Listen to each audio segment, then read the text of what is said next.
सर्वांना सलाम. आमच्या तारणाऱ्या जिवंत आणि गौरवी प्रभू येशू ख्रिस्ताच्या नावात विश्ववाणी परिवाराकडून आम्ही मार्गाकरिता प्रकाश कार्यक्रमात आपले सहर्ष स्वागत करीत आहोत. मी भाकर जीवनाची स्वर्गीय भाकर मी भाकर जीवनाची स्वर्गीय भाकर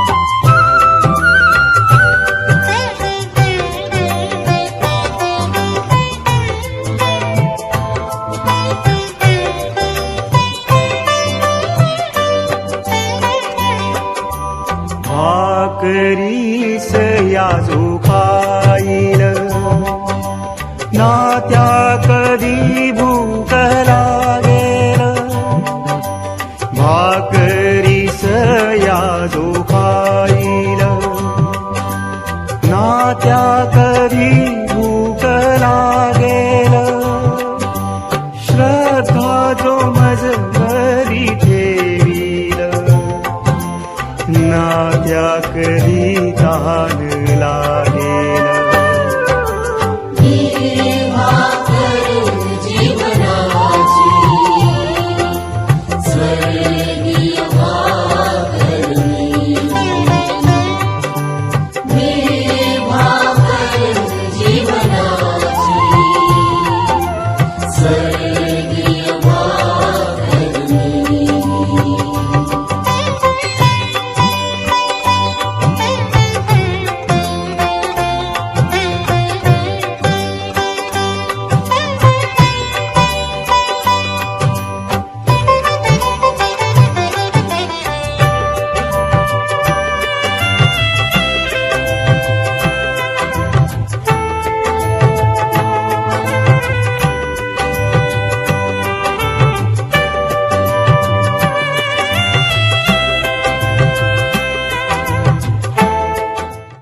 आजच्या मननाकरिता देवाचे वचन असेल रोमकरास पत्र याचा 10वा अध्याय 5 पासून 9 पर्यंतची वचने.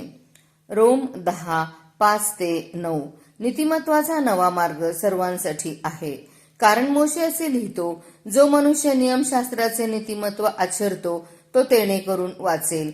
परंतु विश्वासाने प्राप्त होणारे नीतिमत्व म्हणते, तू आपल्या मनात म्हणू नको की ऊर्ध्वलोकी कोण चढेल, अर्थात ख्रिस्ताला खाली आणावयास, किंवा अधोलोकी कोण उतरेल, अर्थात ख्रिस्ताला मेलेल्यांतून वर आणावयास. तर ते काय म्हणते, ते वचन तुझ्या जवळ आहे, तुझ्या मुखात व तुझ्या अंतःकरणात आहे.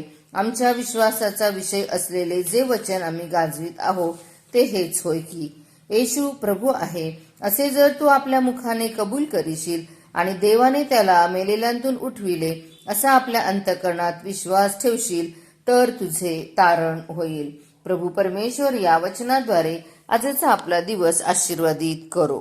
प्रियजनो, येशू ख्रिस्ताच्या नावात सर्वात सलाम.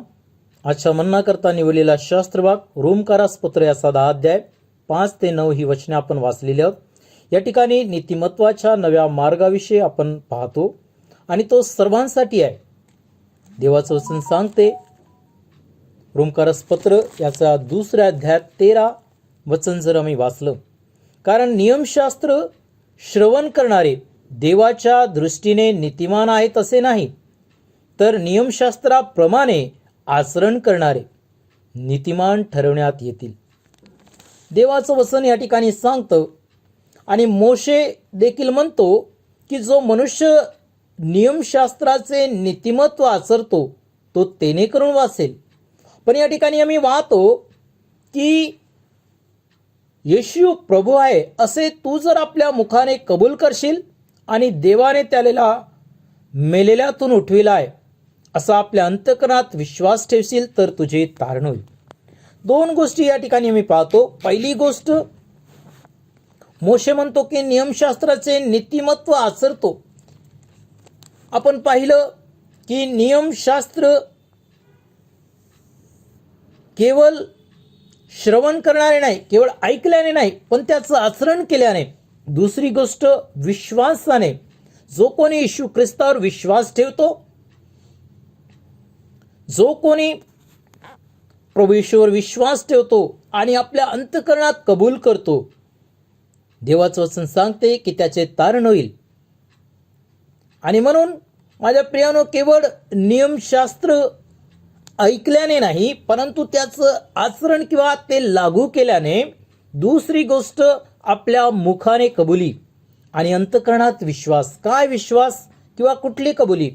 की येशू हा प्रभू आहे असे तू जर आपल्या मुखाने कबूल करशील आणि देवाने त्याला मेलेल्यातून उठवले असा आपल्या अंतःकरणात विश्वास ठेवशील, तर तुझे तारण होईल. तारण किंवा नीतिमत्वाचा हा नवा मार्ग आहे की जो कोणी प्रभू विश्वास करून त्याला कबूल करेल त्याचेच तारण होईल. तारण दुसऱ्या कोणाकडून नाही, केवळ येशू ख्रिस्ताच्याच द्वारे आहे.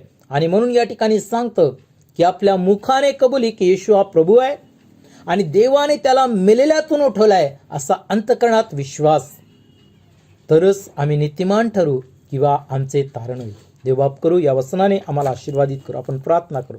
स्वर्गीय देवबाप्पा, येशू ख्रिस्ताच्या नावाने तुमच्या दयेच्या सम्मुख येऊन तुम्हाला धन्यवाद देतोय प्रभू. नीतिमत्वाचा नवा मार्ग प्रभू तुम्ही प्रत्येकासाठी आपला प्रिय पुत्र येशू ख्रिस्ताच्या द्वारे तयार केलेला आहे. आणि जो कोणी त्याच्या नावावर विश्वास ठेवून आपल्या अंतःकरणात विश्वास करील, त्याची कबुली करील, त्याला तू तारण देत आहेस. प्रभूजी मी प्रार्थना करतोय परमेश्वर बाप्पा, अनेक लोक परमेश्वर बाप्पा नीतिमत्वासाठी किंवा तारणासाठी इतरत्र भटकत आहेत, पण परमेश्वर बाप्पा तारणाचा नवा मार्ग तू येशू ख्रिस्ताच्या द्वारे तयार केलास आणि त्या ख्रिस्तावर विश्वास ठेवण्यासाठी प्रत्येकाची तू सहायता कर. प्रभू प्रत्येकाला तू आशीर्वादित कर.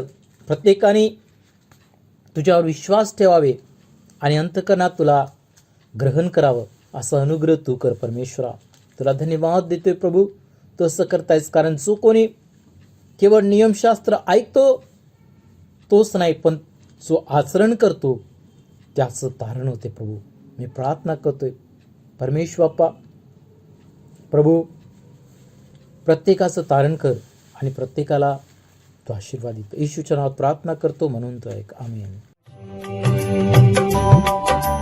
वसतो मी त्या हृदयी जो येई मज पाशी. वसतो मी त्या हृदयी पावन त्या करुणी स्वर्गीय सुख देई.